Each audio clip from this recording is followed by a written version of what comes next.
चरणों में मेरी जान है, मेरा साहिब सत्य समान है। मैं बंदगी साहिब की करूं, मेरा साहिब ही भगवान है। साहिब जग में महान है। साहिब बंदगी, साहिब बंदगी, साहिब बंदगी, साहिब बंदगी, साहिब बंदगी,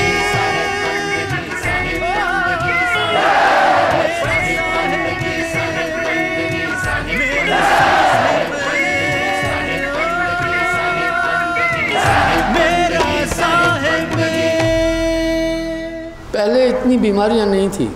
अगर हम बीमारियों की तरफ ध्यान देते हैं तो लगता है कि इस समय इंसान के पास काफ़ी रोग है। किडनी की प्रॉब्लम, हार्ट की प्रॉब्लम, शुगर की प्रॉब्लम, अपेंडिक्स की प्रॉब्लम, थायराइड की प्रॉब्लम, जोड़ों की दर्द की प्रॉब्लम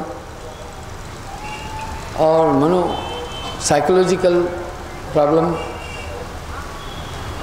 मनुष्य को इस समय काफ़ी समस्याओं से, बीमारियों से गुजरना पड़ रहा है। इतनी भयंकर बीमारियां पहले नहीं थी। अगर इनकी तह में जाते हैं तो इसके दो कारण मिलते हैं। धर्म में क्यों दूषित हुआ, इसकी तह में जाने से दो चीज़ें मिलेगी।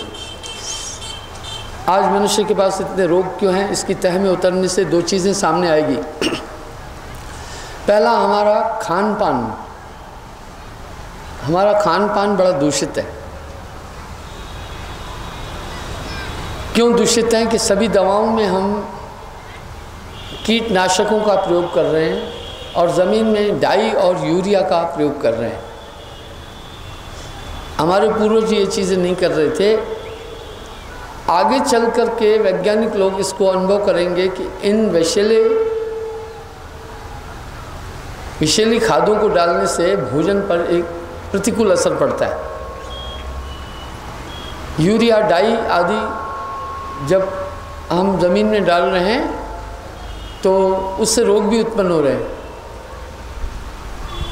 काफ़ी बीमारियां उत्पन्न हो रही है। पर अभी वैज्ञानिक यहाँ पर नहीं पहुँच पाए हैं। हम विषैले भोजन का प्रयोग कर रहे हैं, विषैले पानी का प्रयोग कर रहे हैं। First state of the water जो 20-25 फीट तक पानी है वो दूषित है। Second state of water 80 feet तक जो पानी है, 40-50 फीट से लेकर 80 फीट तक, वो भी उतना उपयुक्त पानी नहीं है। इसलिए वैज्ञानिक लोग सलाह दे रहे हैं कि आप 100 फीट से नीचे पानी जो आ रहा है उसका सेवन करें, वो ठीक है। पर अधिकतर लोग पानी के अभाव के कारण से, संसाधनों के अभाव के कारण से वो दूषित पानी पी रहे हैं। इससे कई बीमारियां हो रही हैं, बहुत सी बीमारियां हो रही है। और दूसरा, हमारा भोजन ठीक नहीं है। तीसरा, हम सब ने, पहला तो हमारा खान पान एनवायरनमेंट में थोड़ी कमी है। दूसरा, हम सब ने अपनी जीवन शैली बदल दी है और टेंशन, मानसिक तनाव अधिक आ गया। ये मानसिक तनाव यानी महारानी टेंशन आजकल सबकी खोपड़िया पर निवास कर रही है। ये कहाँ से आ गई टेंशन? ये टेंशन आई है आवश्यकताओं को ज़्यादा बढ़ाने के कारण टेंशन आई। ये टेंशन इतनी बढ़ गई है कि घर ही में टेंशन एक दूसरे को घर के लोग दे रहे हैं। भाई भाई को दे रहा है, माँ बेटे को दे रही है, बेटा माँ को दे रहा है, बाप बेटे को दे रहा है, बेटा बाप को दे रहा है। ये टेंशन, इस टेंशन से भी भयंकर रोगों की उत्पत्ति होती है। ब्रेन की समस्या आती है, स्टोमक की समस्या आती है, हार्ट की समस्या आती है। टेंशन से किडनियों पर भी प्रभाव पड़ता है, ब्लड प्रेशर पर भी असर पड़ता है। ये सब चीज़ें, यानी रोगों का अगर मुख्य कारण हम देखते हैं तो रोगों के ये दो मुख्य कारण नज़र आते हैं। इसी तरह हम भक्ति की तरफ भी देखते हैं, कहीं ना कहीं हमारा भक्ति क्षेत्र दूषित हो गया है। हमें ईमानदारी से भक्ति क्षेत्र की तरफ नज़र डालनी होगी। जैसे हमारा स्वास्थ्य खराब है तो इसका एक कारण है कि हमारा खान पान ठीक नहीं है और हम सब टेंशन ले रहे हैं। इसी तरह अगर हम ईमानदारी से देखेंगे तो हमारा भक्ति क्षेत्र भी अति दूषित हो गया है। भक्ति को 3 चीज़ों ने दूषित किया है: अपराध, व्यवसाय यानी बिजनेस और राजनीति, ये तीन चीज़ें भक्ति को अत्यंत दूषित कर रही हैं। अगर हम भक्ति क्षेत्र में देखें तो इस समय नशा आम चीज़ हो गई है। चंदे के नाम पर लोगों से धन एकत्रित करना आम चीज़ हो गई है और ये ज़बरदस्ती वसूल किया जाता है, ये अपराध है और ये काम आसान सा हो गया है, इसलिए इसमें लागत भी कुछ नहीं है, बड़ा ये आसान सा काम हो गया है। हम देखते हैं ये तीनों चीज़ें भक्ति को कैसे दूषित कर रही हैं। भक्ति क्षेत्र दूषित हो गया, भक्ति का दूषण साफ नज़र आ रहा है, एनवायरनमेंट पे दूषण नज़र आ रहा है बीमारियों के द्वारा, खान पान का दोष नज़र आ रहा है, रोग उत्पन्न हो गया मनुष्य के शरीर में। इसी तरह भक्ति में दूषण नज़र आ रहा है। हमें स्वतंत्र होकर इस पर चिंतन करना होगा। भक्ति में अपराध क्यों आ गया? हम भक्ति क्षेत्र की कमियों की तरफ थोड़ा ध्यान देते हैं, जिससे सजगता हो, हम सब सावधान बने। पहली बात यह है, भक्ति क्षेत्र में धन है। धन के कारण वैभव है। इसका प्रारंभ कैसे हुआ? मूर्ति पूजा और ये भक्ति में वैभव का, ये सम्राट अशोक के समय से हुआ। सम्राट अशोक ने जिस समय बुद्ध धर्म की स्थापना की तो बुद्ध मठों का सृजन किया और वहाँ महात्मा बुद्ध की प्रतिमाएं लगाई। जो मठों में रहने वाले भिक्षु थे, पहले वो त्यागी थे, अच्छे थे, लेकिन जब वैभव मिला, स्त्रियां आने लगी, धन मिला, तो धीरे धीरे वो विलासिता की तरफ बढ़ गए। तो मठ बाद में भक्ति का या ज्ञान का केंद्र न बनकर विलासिता का केंद्र बन गए। बाद में जब क्षत्रियों का राज्य आया तो बुद्ध धर्म का विघटन हुआ, man to man, home to home, street to street युद्ध हुआ। बुद्ध मठ खंडित कर दिए गए, वहाँ पर प्रतिमाएं रखी गई देवी देवताओं की। तो प्रथम यहीं से प्रारंभ हुआ। इसका मतलब है हमारी सरगुण भक्ति में विलासिता का दोष जड़ से आ गया। वही काम फिर वैसे ही होने लगा जैसे बहुत भिक्षु कर रहे थे, धर्म के अगुआ करने लगे। कालांतर में ये परिवर्तित होता आया। ये एक धर्म की समस्या नहीं है, वरन ये समस्या सभी धर्मों में है। दूसरा, इसमें व्यवसाय क्यों आ गया?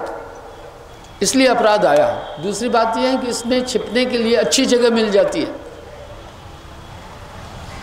ऐसे कोई अपराधी इधर उधर घूमे तो भाई बहुत से लोग हैं, उसको ढूंढते हैं, पता चल जाता है कहाँ से आए वो शकिया भाव से देखा जाता है। लेकिन जब धर्म का और भक्ति का आवरण आदमी ओढ़ लेता है तो फिर वो बाबा जी हैं, इज्जत मिल जाती है, सम्मान मिल जाता है, यानी छिप जाता है। भक्ति के क्षेत्र में अपराध छिप जाता है, उसको जगह मिल जाती है। आप देखिए, हमारे भारत स्वतंत्र होने के बाद सरकार ने एक बीड़ा उठाया, डाकू उन्मूलन, कि देश से डाकुओं का सफाया कर दिया जाए। डाकू लोग क्या कर रहे थे, 10-20 आदमी की टोली बना करके, बंदूकें साथ में होती थी, किसी भी गांव में डाका डालकर धन संपत्ति, माता बहनों की इज्जत लूट लेते थे। ये काम कर रहे थे। इसमें कामयाबी मिली, अच्छी बात है कि अब डकैती कम होती है, लेकिन अभी भी चंबल की घाटियों में डकैत हैं, डाकू लोग हैं। गवर्नमेंट वहाँ उनका उन्मूलन जड़ से नहीं कर पाई। इसकी ये वजह है कि भौगोलिक स्थिति चंबल की ऐसी है, डाकुओं को संरक्षण देती है। बीहड़ में अगर एक भी डाकू घुस गया तो 100-200 फौजी या पुलिस वाले उसको नहीं ढूंढ सकते हैं। यानी वहाँ की टोपोग्राफिकली जो कंडीशन है वो डाकुओं के पक्ष में जाती है। इसी तरह धर्म क्षेत्र में अपराधियों को एक वातावरण अच्छा मिल जाता है छिपने के लिए, इसलिए अपराध आ गया। दूसरा वैसा है, अपराध ने ज़रूर भक्ति को दूषित कर दिया। दूसरा इसमें आया वैसा है बिजनेस। ये बिजनेस क्यों आई? क्योंकि बिजनेसमैनों ने देखा कि वाह वाह वाह बहुत पब्लिक आती है,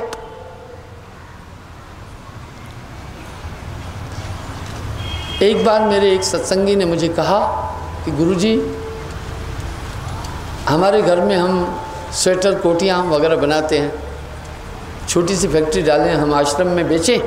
मैं कहा नहीं। बोला, मैंने कहा इसलिए नहीं कि आज तो तुम स्वेटर बेचोगे, कल कोई दूसरा आकर कहेगा हमने पेस्ट बनाई है हम वो बेचेंगे, परसों कोई आएगा कहेगा हमने जूतियाँ बनाई हुई हैं यहाँ बेचें, तो यहाँ एक हाट हो जाएगी, बिजनेस हो जाएगी कंप्लीट। इसलिए मैं भक्ति में बिजनेस के पक्ष में नहीं हूँ। मैंने कहा नहीं, आप ऐसा न करें। बिजनेस भक्ति में क्यों आई? ये बिजनेस दो प्रकार की है। जहाँ भी सत्संग समारोह होते हैं तो अधिकतर चंदा होता है, रुपए इकट्ठे कर लिए जाते हैं जगह जगह कि गुरु महाराज आ रहे हैं, उनको पैसे थैली देनी है 5 लाख की, तो उनके शिष्य लोगों से धन इकट्ठा करते हैं, नहीं तो गुरु महाराज नाराज होकर चला जाएगा। अभी ये सवाल उठा कि गुरु महाराज ने शर्त रखी है कि 5 लाख या 10 लाख नहीं मिले तो मैं उधर नहीं आऊँगा। ये एक बिजनेस है।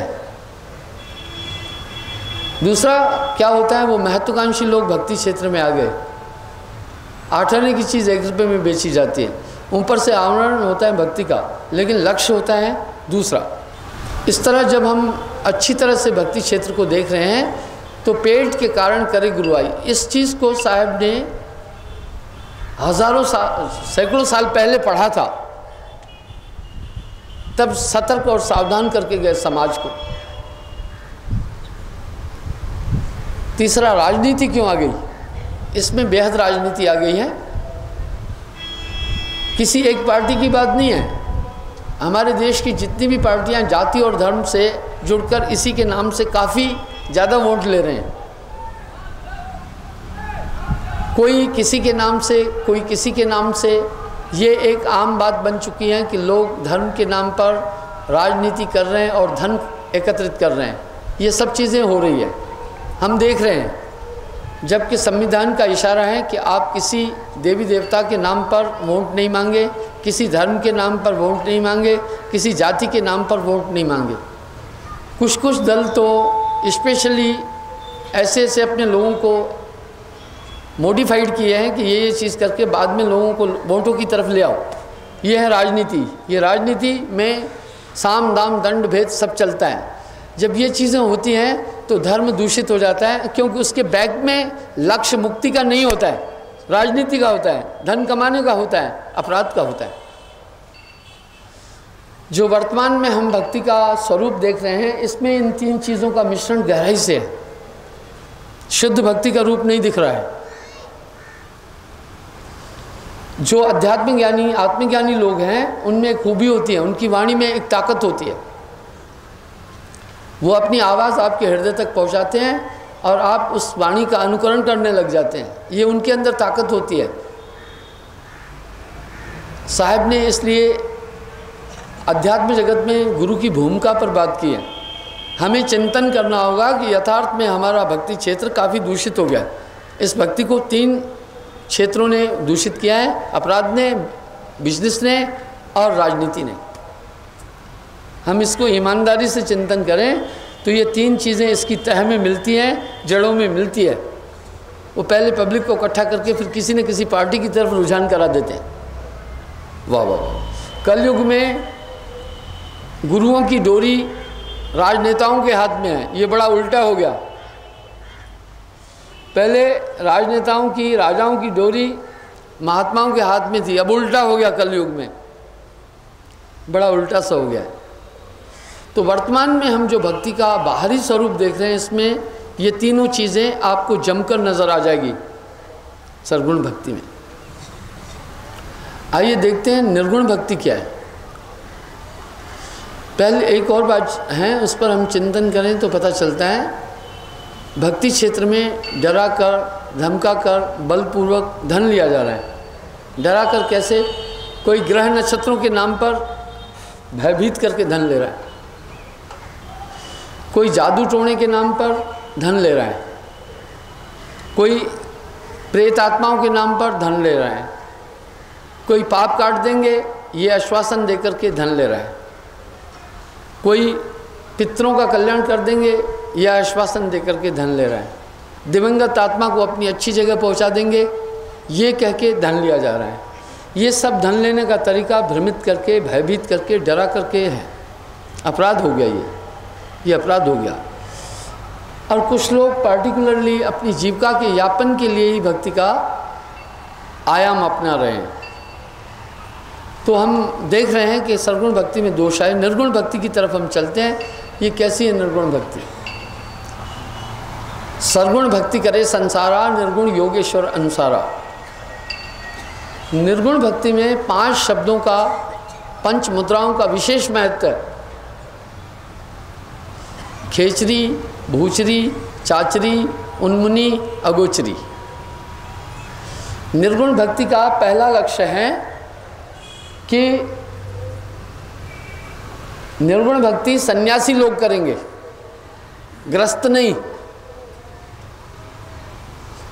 क्योंकि निर्गुण भक्ति में योग का बहुत बड़ा महात्म्य है।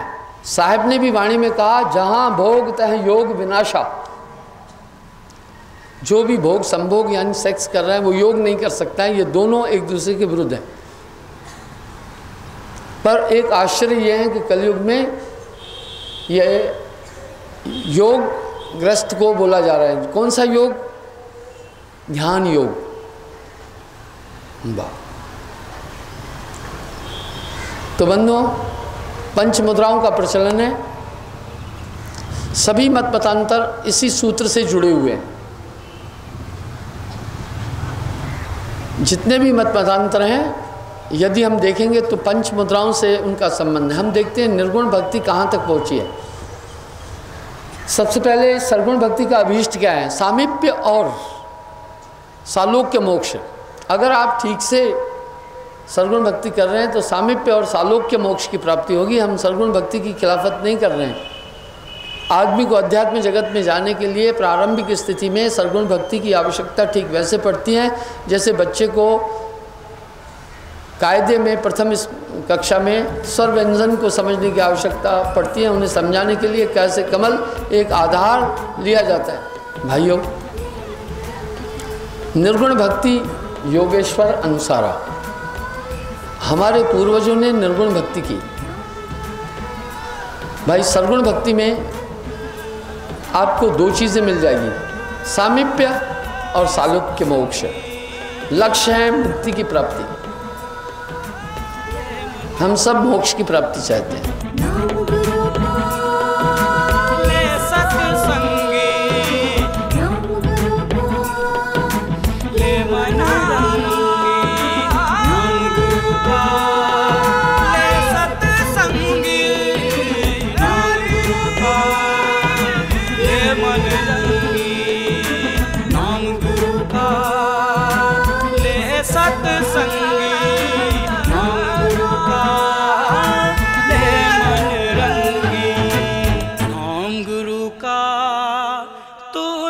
सत्संगी